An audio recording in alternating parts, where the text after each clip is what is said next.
ইন্না বাতশা রাব্বিকা লাশাদীদ। আল্লাহ বলেন আমার পাকড়াও, আমার শাস্তি, আমার পানিশমেন্ট বড় ডেঞ্জারাস, কড়া। আমি আল্লাহ সব সময় ধরি না, ধরলে ছাড়ি না। ধরে ধরে ধরে না, ধরলে আল্লাহ, খেয়াল রাখবেন, আল্লাহ ছাড় দেয় কিন্তু ছেড়ে দেয় না। এটা আমাদের জন্য রিমাইন্ডার। আমরা প্রায় অন্যায় অপরাধ প্রবণতার সাথে এতটাই জড়িয়ে পড়ি, আমরা ভাবি আল্লাহ হয়তো পানিশমেন্ট দিবে না, কিন্তু আল্লাহ ছাড় দিচ্ছে, আল্লাহ ছেড়ে দিবেন না। চিল্লা এখন ঠিক কিনা?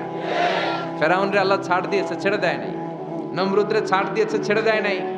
এখনো দেখা যাচ্ছে আল্লাহ অনেককে ছাড় দেয়, কিন্তু আল্লাহ ছেড়ে দেয় না। এজন্য সবসময় ইবাদত করতে হবে একজনের, তিনি কে? প্রশংসা করতে হবে একজনের, তিনি কে? জিকির করতে হবে একজনের, তিনি কে?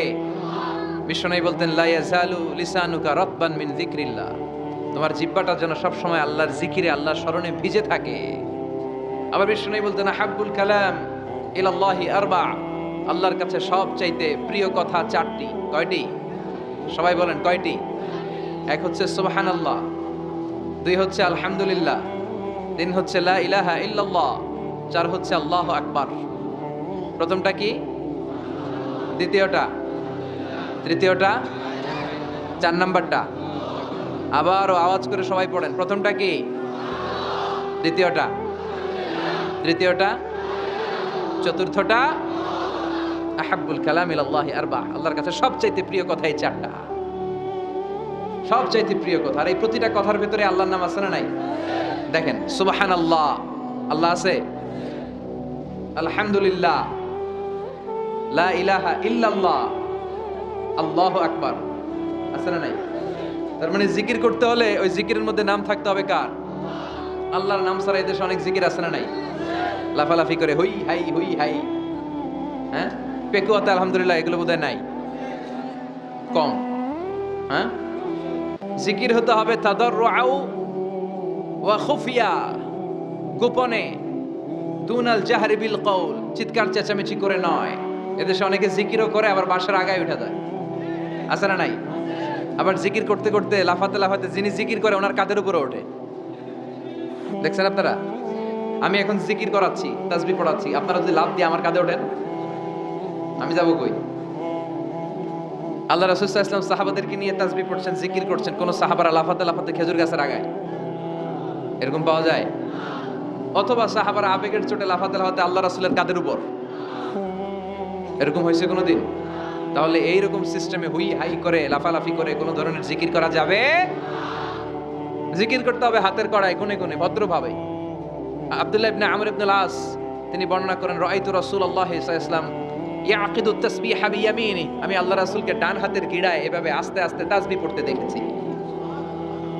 কোন হাতের গিড়ায়? নাকি বাম হাত? আমরা কোন পন্থী? সব নবীরা কোন পন্থী ছিল? জান্নাতে ঢুকবে কোন পন্থীরা? এজন্য ডানপন্থী হতে রাজি আছেন তো সবাই? ডান হাতের গিড়ায় তাসবিহ পড়বেন, রাজি আছেন? এইভাবে ডান হাতটা উঁচু করেন, এই আঙ্গুলটা এই এখানে ধরেন, ধরে এইভাবে পড়বেন সুবহানাল্লাহ সুবহানাল্লাহ সুবহানাল্লাহ। এই আঙ্গুলের গিরা কিয়ামতের দিন আপনার পক্ষে সাক্ষী দিবে। আমরা যেন বেশি বেশি আল্লাহর জিকির করতে পারি, আল্লাহ তৌফিক দাও। আমরা যেন আল্লাহর শুকরিয়া বেশি বেশি করতে পারি, আল্লাহ তৌফিক দাও। বিশ্বনবী দোয়া করতেন, আল্লাহুম্মা জাআলনি সাবুরা ওয়া জাআলনি শাকুরা ওয়া জাআলনি ফি আইনি সগীরা ওয়া ফি আ'য়ুনিন নাসি কাবীরা। হে আল্লাহ, আপনি আমারে ধৈর্যশীল বান্দা বানান। আল্লাহ, আপনি আমারে শুকরগুজার বানান। আল্লাহ, আমার চোখে আপনি আমারে ছোট বানান, মানুষের চোখে আপনি আমারে বড় বানান। আমিন পড়েন। আমরা শুকরগুজার হতে চাই না, আমরা অভিযোগ করি বেশি, কমপ্লেইন, এটা আল্লাহ আমার দিল না, ওইটা দিল না, এরকম অভিযোগ আছে না নাই? যে অবস্থানে আছে এটাতে খুশি না। এজন্য বিশ্বনবী বলতেন, উনজুর ইলা মান হুয়া আসফালা মিনকা, তোমার চেয়ে যে খারাপ অবস্থানে আছে তার দিকে তাকাও, তাহলে তোমার ভালো লাগবে। ওয়ালা তানজুর ইলা মান হুয়া আ'লা মিনকা, তোমার চেয়ে যে ভালো পজিশনে আছে ওর দিকে তাকিও না, যে খারাপ অবস্থানে আছে ওর দিকে তাকাও। তুমি তোমার অবস্থানে থেকে খুশি নাও, কিন্তু অনেকে আছে তোমার অবস্থানে পৌঁছার জন্য সে লড়াই করে যাচ্ছে আর সংগ্রাম চালিয়ে যাচ্ছে। তোমার জায়গাটাতে পৌঁছা, যেই জায়গায় বসে তুমি আল্লাহরে গালি দাও, তোমার ভাল লাগে না, ওই জায়গাটায় আসা বসা অনেকের কাছে স্বপ্ন, অনেকের কাছে স্বপ্ন। শেখ সাদি রাহিমাহুল্লাহ, ওনার একবার আর্থিক দৈন্যতা যাচ্ছিল। ইরানের বিখ্যাত কবি বালাগাল উলা বিকামালিহি এর রচয়িতা, টাকা নাই, পয়সা নাই, পায়ে দেওয়ার মতো জুতা নাই। তো মনে মনে আফসোস, হায়রে আমি এত বড় কবি, আমার পায়ে দেওয়ার মতো জুতা নাই। তো আফসোস করে ঘর থেকে বেরিয়ে দেখে একজন ভিক্ষুক ভিক্ষা করে, তার দুইটা পাই নাই। শেখ সাদির পায়ে জুতা নাই, শেখ সাদির পায়ে কি নাই, আর ভিক্ষুকের কি নাই, পাই নাই। উনি সেজদায় পড়ে গেলেন, আল্লাহরে বললেন, আল্লাহ শুকর আলহামদুলিল্লাহ, অনেক ভালো আছি, অনেক সুখে আছি।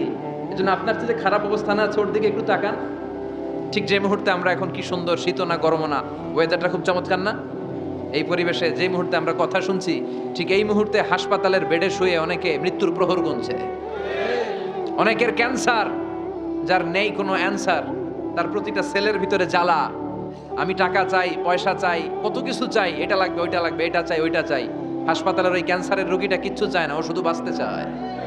ও কি চায়? ও শুধু বাঁচতে চায়। এজন্য চাহিদার কোনো শেষ নাই। আল কানাআতু মিনাল ইসলাম, অল্পে তুষ্ট থাকার নাম ইসলাম। অল্প খাবো, অল্প পড়বো, অল্প জমাবো, অল্পের ভেতরে বরকত দিয়েছে কে? আর সবসময় শুকরিয়া করবো কার? রাজি আছেন তো? আমরা যেন আল্লাহর শুকরগুজার বান্দা হতে পারি। আল্লাহ তুমি তৌফিক দাও। আরো জোরে পড়ি আমিন।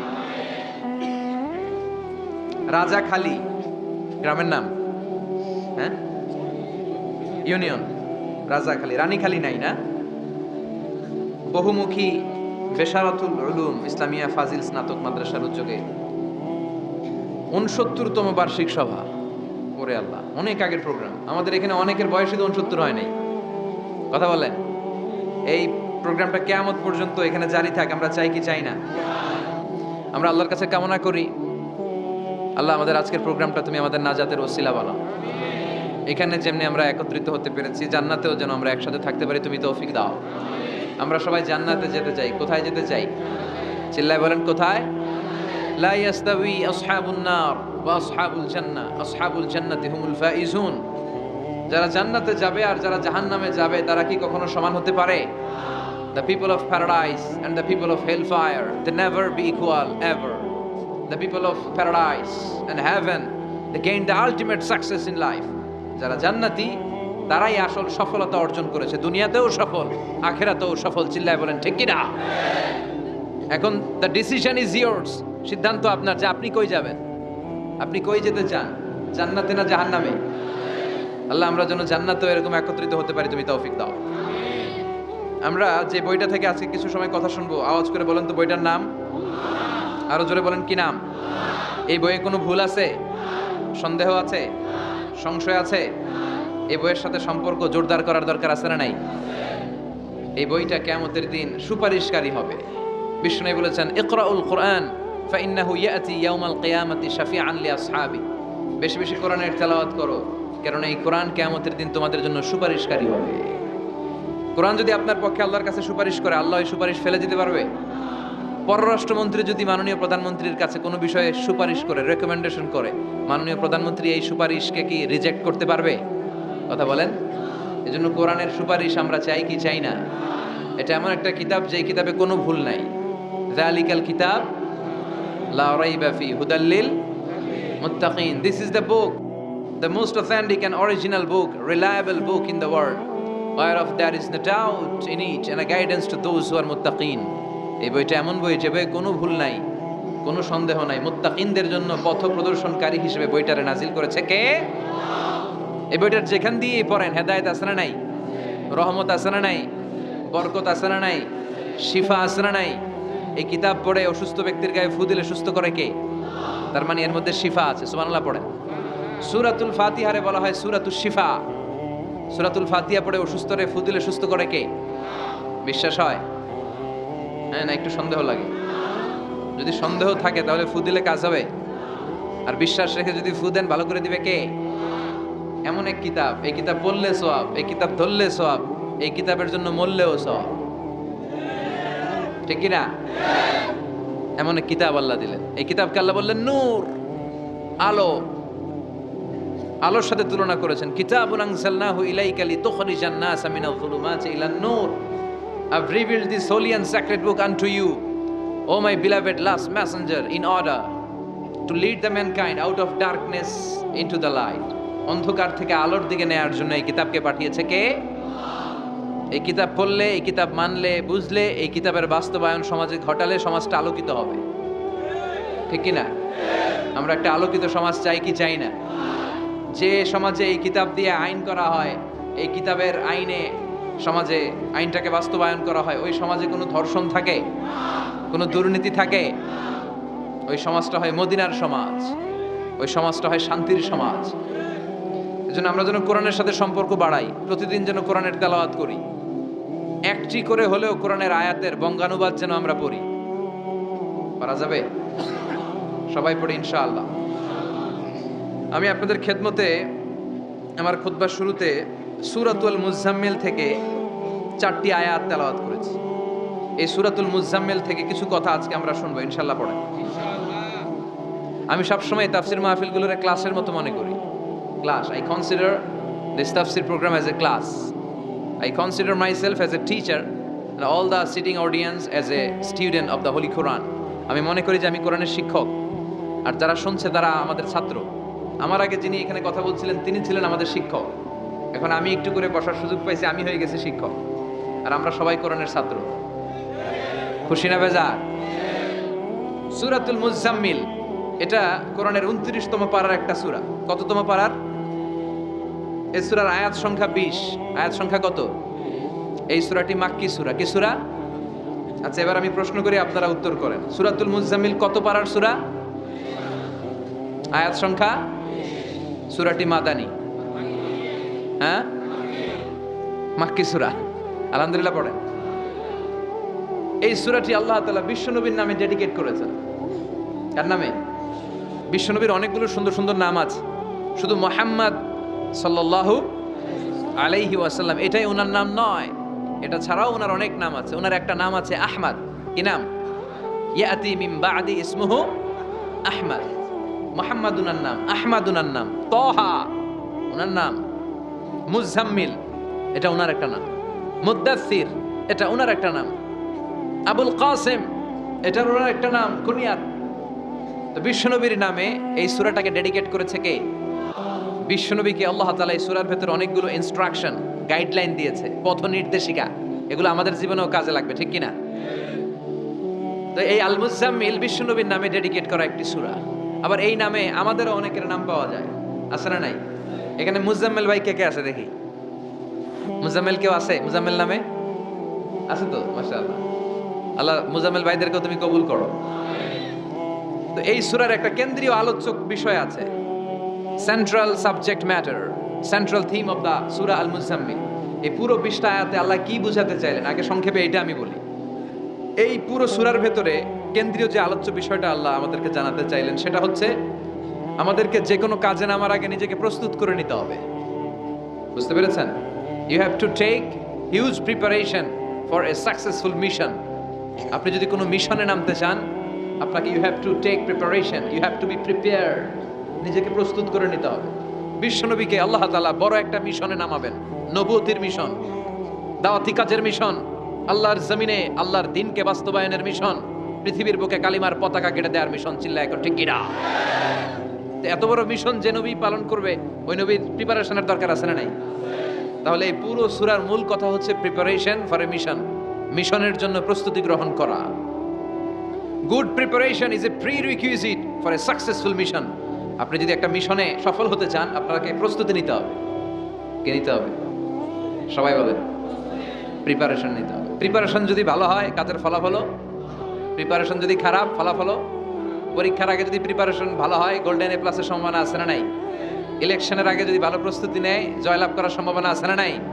সব কাজে প্রিপারেশন লাগে। এই যে আমরা প্রতিদিন সালাত পড়ি, নামাজ আদায় করি, প্রস্তুতি লাগে না? কি প্রস্তুতি লাগে? ওযু করা লাগে, ঠিক কি না?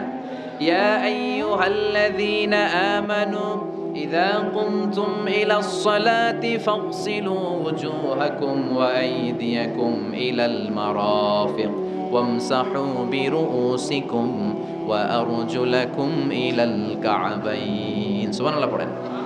আল্লাহ ডেকে বললেন, গোলাম যখন নামাজে যাবা, নামাজের প্রস্তুতি নাও। কথাটা কার?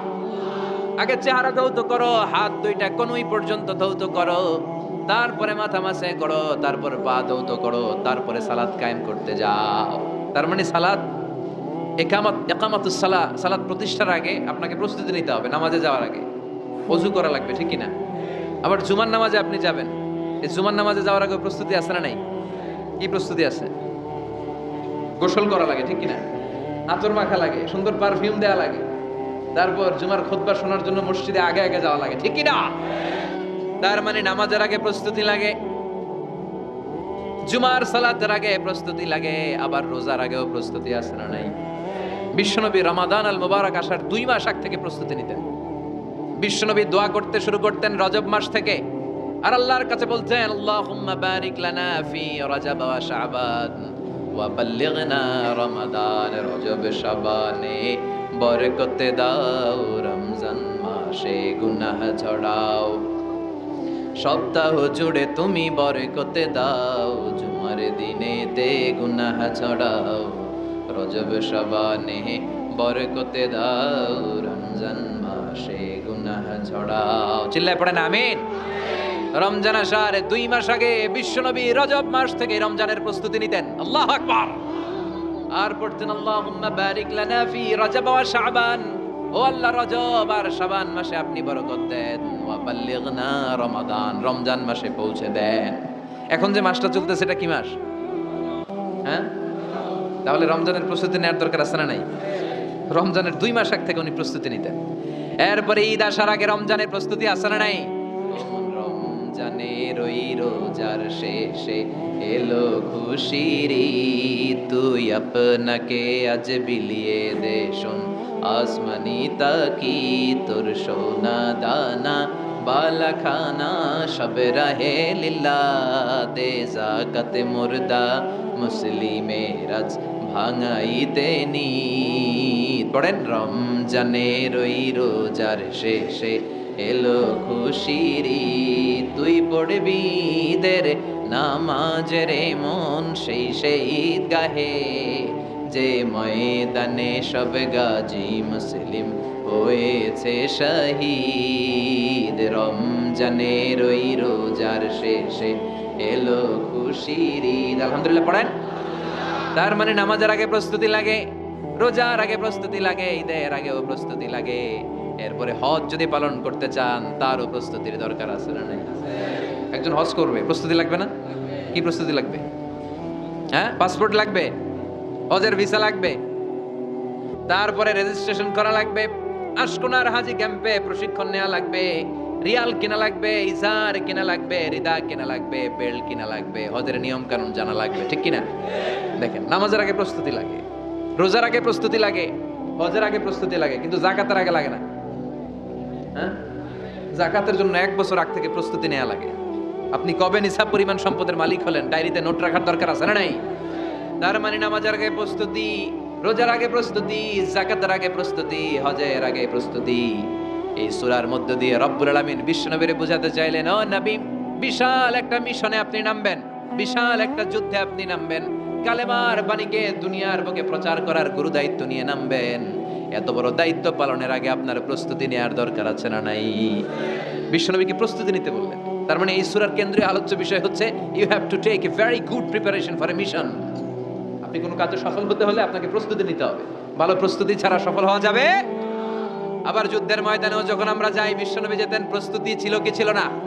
আল্লাহ বললেন ওয়া আ'ইদ্দু লাহুম মাসতাতা'তুম মিন কুওয়াহ ওয়া মির রিবাতিল খাইল তুরহিবুনা বিহি আদুওয়াল্লাহি ওয়া আদুওয়াকুম। আল্লাহ ডেকে বলেন, গোলাম, যুদ্ধের ময়দানে যাওয়ার আগে ভালো করে নিজেদেরকে প্রস্তুত করে নাও। ওয়া আ'ইদ্দু লাহুম মাসতাতা'তুম মিন কুওয়া। তোমাদের মুহাম্মদ ইকরা, পড়ো। বিশ্বনবী বললেন, মা আনা বিকারি, আমি পড়তে পারি না। সুবহানাল্লাহ পড়েন। কারণ বিশ্বনবী ছিলেন না নবী আল উম্মি, নিরক্ষর নবী। ওনার অক্ষর জ্ঞান ছিল না। আলিফ বা তা সা কোনটারে জিম বলে কোনটারে সদ বলে বিশ্বনবী চিনতেন না, লিখতে জানতেন না। তিনি ছিলেন নিরক্ষর, কিন্তু মূর্খ না। নিরক্ষর এক জিনিস, মূর্খ আরেক জিনিস। অক্ষর জ্ঞান নাই কিন্তু জ্ঞান আছে। কারণ বিশ্বনবী বলতেন, আদ্দাবানি রব্বি ফা আহসানা তা'দীবি। আমি পৃথিবীর কোনো ইউনিভার্সিটি থেকে ডিগ্রি নেই নাই, কেউ আমারে শিখায় নাই, স্বয়ং আরশের উপর থেকে আমারে শিক্ষা দান করেছে কে? তাই আমার শিক্ষার মতো শিক্ষা পৃথিবীর কারো শিক্ষা হতে পারে। সাইয়েদনা জিবরাইল বললেন, ইয়া মুহাম্মদ ইকরা, পড়ো। বিশ্বনবী ফেল রইলেন, অক্ষর চিনে না, পড়বে কেমনে? বিশ্বনবী বলেন, মা আনা বিকারি, আমি জানি না কেমন করে পড়তে হয়। ফাআখাযানি ফাগাত্তানি হাত্তা বালাগা মিন্নি আল জাহাদ। বিশ্বনবী পড়তে জানেন না। যখন বললাম আমি পড়তে পারি না, সাইয়েদনা জিবরাইল বিশ্বনবীকে জড়িয়ে ধরলেন, বুকের মধ্যে জড়িয়ে ধরে যত জোর ছিল বিশ্বনবীকে একটা চাপ দিলেন। বিশ্বনবী বললেন, চাপের চোটে আমি আমার বুকের ভেতরে ব্যথা পেলাম। ফারসালানি, আমাকে ছেড়ে দিল। ছেড়ে দিয়ে আবার কয় পড়েন, ইকরা, read in the name of your lord. বিশ্বনবীর আগের কথা, আমি পড়তে জানি, মা আনা বিকারি। সাইয়েদনা জিবরাইল আবার জড়িয়ে ধরলেন, আবার চাপ দিলেন। বিশ্বনবী বললেন, ব্যথা পেলাম। আবার জিবরিল বিশ্বনবীরে বললেন, পড়েন। বিশ্বনবী আগের কথাই বলে, আমি পড়তে পারি না। আবার চাপ দিলেন। 3 বার চাপ দেওয়ার পরে সাইয়েদনা জিবরাইল বললেন, নবী এবার আপনি পড়েন। বিশ্বনবী এবার পড়তে আরম্ভ করলেন, ইকরা বিসমি রাব্বিকাল্লাযী খালাক খালাকাল ইনসানা মিন আলাক ইকরা ওয়া রাব্বুকাল আকরাম الذي علم بالقلم علم الإنسان ما لم يعلم পড়েন আল্লাহু আকবার। 3 বার চাপ দেওয়ার পরে বিশ্বনবী পড়তে আরম্ভ করলেন। সাইয়েদনা জিবরাইল এই 5টা আয়াত দিয়ে উধাও হয়ে গেল। এবার হেরা গুহার ভেতরে কেউ নাই, সাইয়েদনা জিবরাইল নাই, 5টা আয়াত দিয়ে চলে গেলেন। বিশ্বনবী 5টা আয়াত নিয়ে কাঁপতে কাঁপতে হেরা পর্বত থেকে নেমে এলেন। সুবহানাল্লাহ পড়ে। এই ওহির ভাড়ে চাপে বিশ্বনবী কাঁপতে শুরু করলেন। এই প্রথম বিশ্বনবীর কাছে ওহির রিফ্লেকশন, ওহির ছোঁয়া, ওহির ঝলকানি, ওহির নূরানি তাজাল্লি বিশ্বনবীর হৃদয়ের মধ্যে লাগিয়ে দিল কে? এই 5টা আয়াত নিয়ে বিশ্বনবী হাত্তা ইয়ারজুফু ফুআদু, বিশ্বনবীর হৃদয় কাঁপছিল। বিশ্বনবীর ওহির প্রেসারে গায়ের মধ্যে জ্বর চলে এলো, খিঁচুনি চলে এলো। বিশ্বনবী কাঁপছেন প্রচন্ড জ্বরে। কাঁপতে কাঁপতে আম্মাজান খাদিজাতুল কুবরা তাহেরার কাছে এসে বলে, ও খাদিজা, আমি বাঁচবো না, আমার বড্ড ভয় লাগে। খাদিজাতুল কুবরা বললেন, নবী কি হয়েছে আপনার, কি হয়েছে? বিশ্বনবী বললেন, এমন এমন ঘটনা। বিশাল এক লোক এসে আমার কাছে পড়ো, আমি পড়তে জানি না, 3 বার চাপ দিল, এরপর থেকে ঠিকই পড়তে পারি। সুবহানাল্লাহ পড়ে। বিশ্বনবী পুরো ঘটনাটা সাইয়েদাতুনা খাদিজাতুল কুবরা তাহেরাকে শোনালেন। এরপরে মা খাদিজারে বললেন, খাদিজা, আমার বড্ড ভয় হয়, মনে হয় আমি মরে যাব, আমার প্রচন্ড জ্বর এসেছে, কাঁপুনি ছুটেছে, তুমি আমারে কম্বল দাও। কি দাও? সবাই বলে আর জোরে কোন, আমারে কম্বল দাও, আমার জ্বর এসেছে, কাঁপুনি বেড়ে যাচ্ছে, চাদর দাও, কাপড় দাও, কম্বল দাও। মা খাদিজা কম্বল জোগাড় করতে গেলেন। কম্বল আর চাদর এনে বিশ্বনবীর গায়ের মধ্যে মা খাদিজা কম্বলটা পেঁচিয়ে দিলেন। বিশ্বনবী কম্বলটা পেঁচিয়ে বিছানার মধ্যে শুয়ে গেলেন। ঠিক এই মুহূর্তে সূরাতুল মুজাম্মিল নাজিল করে দিল কে? বিশ্বনবী কম্বল গায়ে দিয়ে শুয়ে আছে। আল্লাহ বিশ্বনবীরে ডাক দিলেন, ইয়া আইয়ুহাল মুজাম্মিলু কুমিল লাইলা ইল্লা কালিলা। সুবহানাল্লাহ। আল্লাহ কি সোহাগ ভরা আদর মাখা ডাক দিলেন, ইয়া আইয়ুহাল মুজাম্মিল। এর মানে হলো, হে কম্বলওয়ালা। কি ওয়ালা?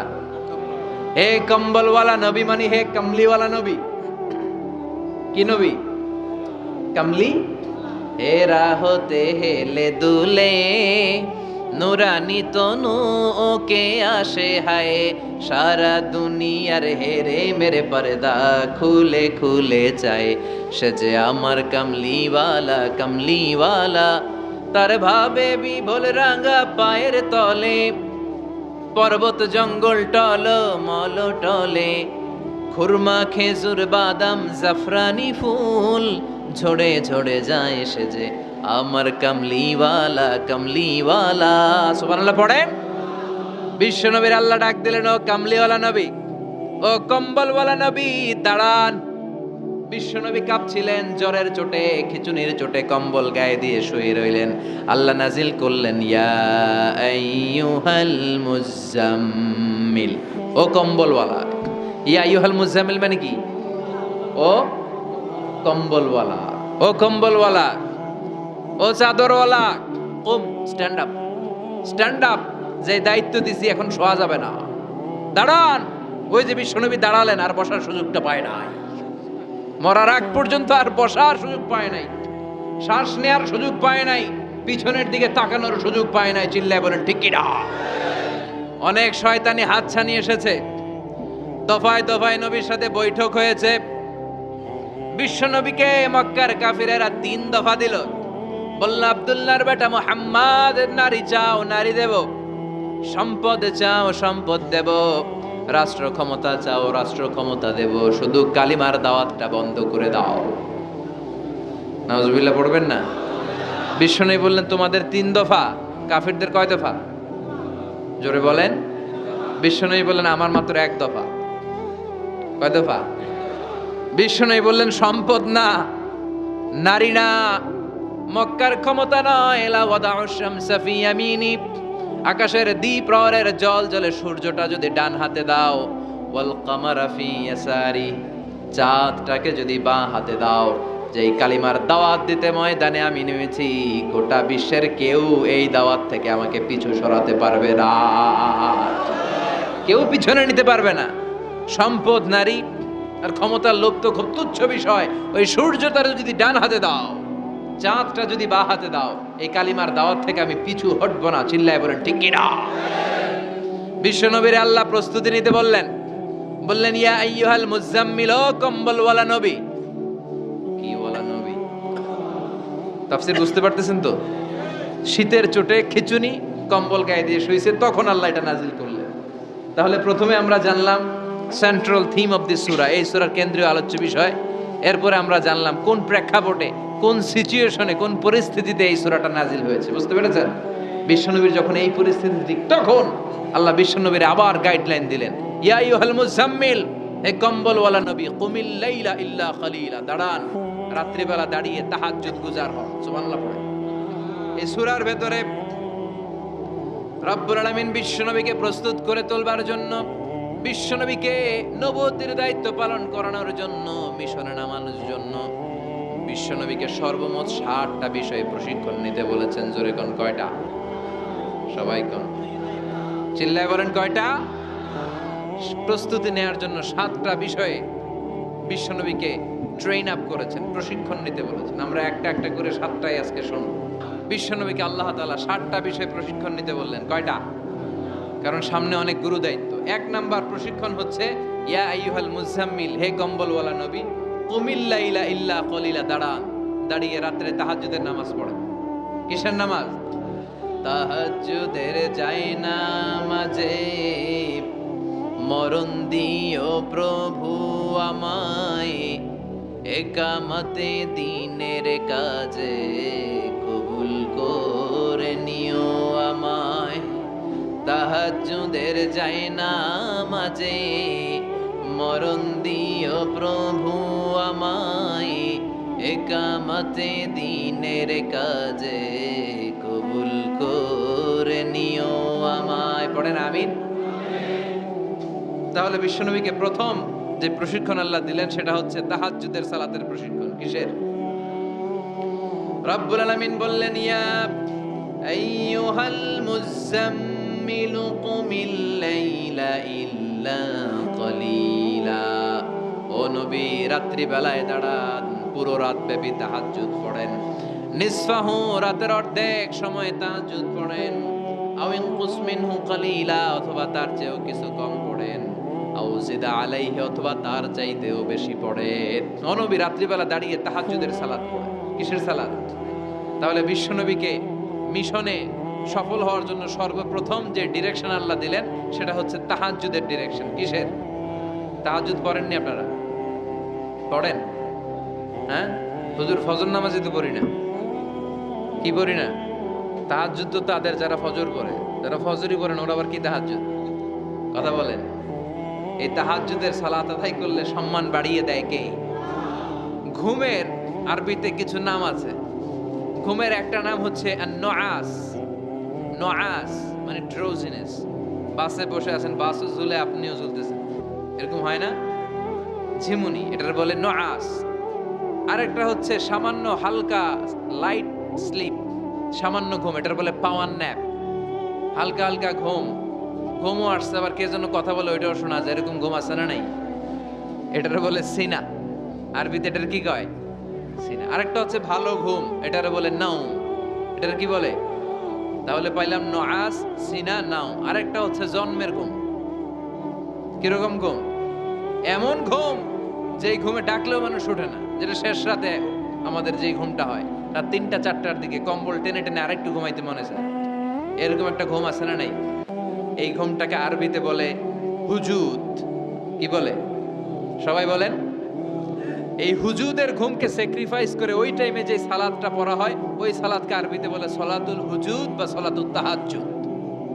সুবহানাল্লাহ পড়বেন না? এজন্য রাব্বুল আলামিন বলেন, ওয়া মিনাল লাইলি ফাতাহাজ্জাদ বিহি নাফিলাতান লাকা আসা আন ইয়াবআসাকা রাব্বুকা মাকামাম মাহমুদা। ও নবী, রাত্রিবেলা দাঁড়িয়ে আপনি তাহাজ্জুদের নামাজ পড়েন, আশা করা যায় বিশাল সম্মানিত মহিমান্বিত জায়গায় আল্লাহ আপনারে বসায় দিবে গো নবী। ঠিক কি না? তাহাজ্জুদের সালাত পড়লে মর্যাদা বাড়ায় দেয় কে? মুমিনের বৈশিষ্ট্য, তারা রাত্রিবেলা তাহাজ্জুদের সালাত পড়ে। ইমানদারদের বৈশিষ্ট্য, তারা হলো ফুরসানান নাহার রুহবানাল লাইল। রাত্রিবেলা তাহাজ্জুদের জায়নামাজে কান্নার ঝড় তোলে, দিনের বেলায় ঘোড়া হাঁকিয়ে জিহাদের ময়দানে জিহাদ করে। ঠিক কি না? দিনের বেলায় চলবে কি? জিহাদ। জিহাদের কথা বলাতে ভয় পাইছেন? হ্যাঁ, অনেকে এখন জেহাদের সাথে জঙ্গিবাদরে লাগায়, এরকম ডাকাইত আছে না নাই? জেহাদের সাথে সন্ত্রাসবাদকে মিলাতে চায়, চিল্লায় কোন ঠিক কিনা? জঙ্গিবাদ আর সন্ত্রাস এক জিনিস, জেহাদ আরেক জিনিস। জেহাদরে ফরজ করছে কে? আর জঙ্গিবাদকে হারাম করেছে কে? জঙ্গিবাদকে দমন করার জন্য আল্লাহ তাআলা জেহাদের মতো বিধানকে ফরজ করেছেন, চিল্লায় বলেন ঠিক কিনা? যারা হকের পক্ষে, যারা কল্যাণের পক্ষে, যারা মানবতার পক্ষে, এরা হচ্ছে মুজাহিদ। আর যারা হক সহ্য করে না, মানবতাকে সহ্য করে না, শান্তির কথাকে সহ্য করে না, এরা হলো এক একটা জঙ্গি, চিল্লায় এখন ঠিক কিনা? আবু জাহেল ছিল জঙ্গি আর বিশ্বনবী ছিলেন মুজাহিদ। ফেরাউন ছিল জঙ্গি, মুসা আলাইহিস সালাম ছিলেন মুজাহিদ। নমরুদ ছিল জঙ্গি, সাইয়েদনা ইব্রাহিম ছিলেন মুজাহিদ। বাংলার জমিনেও যারা হকের কথা বলে তারা হচ্ছে মুজাহিদ। আর যাদের হক সহ্য হয় না, ইসলাম সহ্য হয় না, কোরআন সহ্য হয় না, এরা এক একটা সন্ত্রাস আর জঙ্গি, চিল্লায় এখন ঠিক কিনা? এরা জঙ্গি। আমরা যারা সত্যের পক্ষে কথা বলি, আমরা জঙ্গি না, আমরা মুজাহিদ। আমরা কি? মুজাহিদ। এজন্য মুমিনদের বৈশিষ্ট্য হলো রুহবানাল লাইল ফুরসানান নাহার। মুমিন বান্দারা দিনের বেলায় জিহাদের ময়দানে ব্যস্ত থাকে, রাতের বেলায় তাহাজ্জুদের জায়নামাজে চোখের পানি দিয়ে জায়নামাজ ভিজায়।